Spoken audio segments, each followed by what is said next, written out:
जे आहे ते काढावं लागते, घालवावं लागतं. एरवी ते अज्ञानरूपी वस्त्र आपल्याला दूर करावं लागतं, परंतु भगवंताच्या भक्तीमध्ये मात्र भगवान परमात्मा येऊन ते अज्ञानाचं वस्त्र दूर करतो.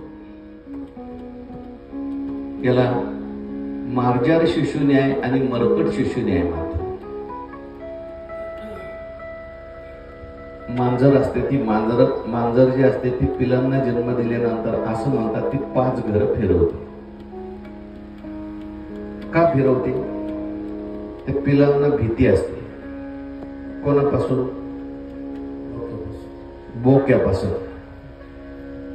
तो बोका नावाचा बाप असा आहे की जन्मलेल्याच आपल्या पिलांना खाऊन टाकतो. जगात एक असा बाप आहे की आपल्या पोरांना खातो, आणि एक अशी आई आहे ती सुद्धा आपल्या पोरांना खाते.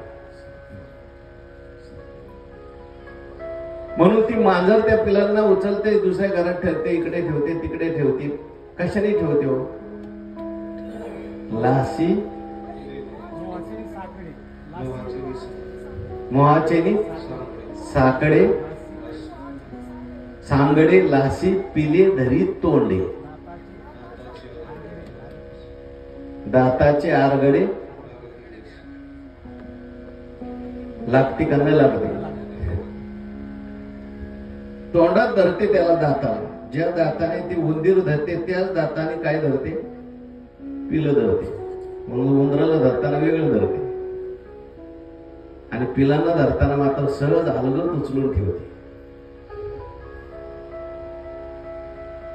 पिलांनी नुसतं म्याव म्याव करायचं. सगळी जबाबदारी कोणावर? मांजरीवर. पण तसं वानराच्या पिलाचं नाही बरं. वानर पिलांना जन्म देते, पिलांना सांगते मला नीट धर. ती एका झाडावर दुसऱ्या झाडावर उडी मारते. वानराचं पिलू जर खाली पडलं तर ती त्याला आणायला जात नाही. ती म्हणते तू वानर होण्याच्या लायकीचं नाही, जा तिकडे. जबाबदारी धरायची तुझ्यावर आहे, मी नाही तुला धरणार.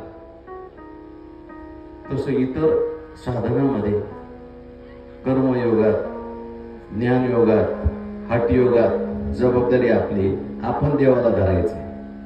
पण भक्तियोगामध्ये त्या मांजरी सारखं आहे. आपण फक्त देवाला शरण जायचं, देवावर सर्व काही भार सोडायचा आणि देवाने सर्व काही करायचं.